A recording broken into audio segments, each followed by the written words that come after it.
সন্তানকে বুকে জড়িয়ে শেষ চেষ্টা করেছিলেন মা, কিন্তু ঘাতক হাতির পাল কেড়ে নিল দুজনেরই প্রাণ। ভোরের আলো ফোটার আগেই লন্ডভন্ড হয়ে গেল একটি সাজানো সংসার। কক্সবাজারের রামুতে আজ ভোরে যা ঘটলো তা শুনলে আপনারও চোখ ভিজে উঠবে। আসসালামু আলাইকুম দর্শক, আশা করি যে যেখানে আছেন সুস্থ আছেন। দেশ ও বিদেশের সর্বশেষ সংবাদ নিয়ে আমি আছি আপনাদের সাথে। আজ 30শে এপ্রিল বৃহস্পতিবার, একটি অত্যন্ত মর্মান্তিক খবর নিয়ে শুরু করছি আজকের এই বিশেষ প্রতিবেদন।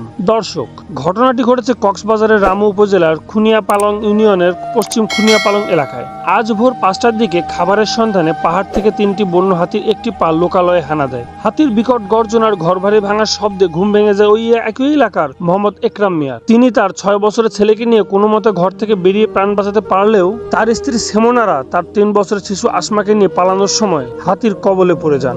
ঘাতক হাতির পালটি সেমনারা আর তার শিশু কন্যাকে পদপিষ্ট করলে ঘটনাস্থলে মা ও মেয়ের মৃত্যু হয়। সকালে পুলিশ ও বন বিভাগের কর্মকর্তারা ঘটনাস্থলে এসে মরদেহ দুটি উদ্ধার করেন। বন বিভাগের সূত্রে জানা গেছে, বনাঞ্চল সংকুচিত হওয়ায় এই খাবারের অভাবের কারণে হাতিগুলো পাহাড় ছেড়ে বারবার লোকালয়ে চলে আসছে। তবে এই ঘটনায় পুরো এলাকায় এখনো যেমন শোকের মাতম চলছে, তেমনি সাধারণ মানুষের ভিড়ে বিরাজ করছে চরম আতঙ্ক। পাহাড় উজাড় আর মানুষের অবিবেচক আচরণের কারণেই কি আজ বন্য প্রাণীরা লোকালয়ে হানা দিচ্ছে?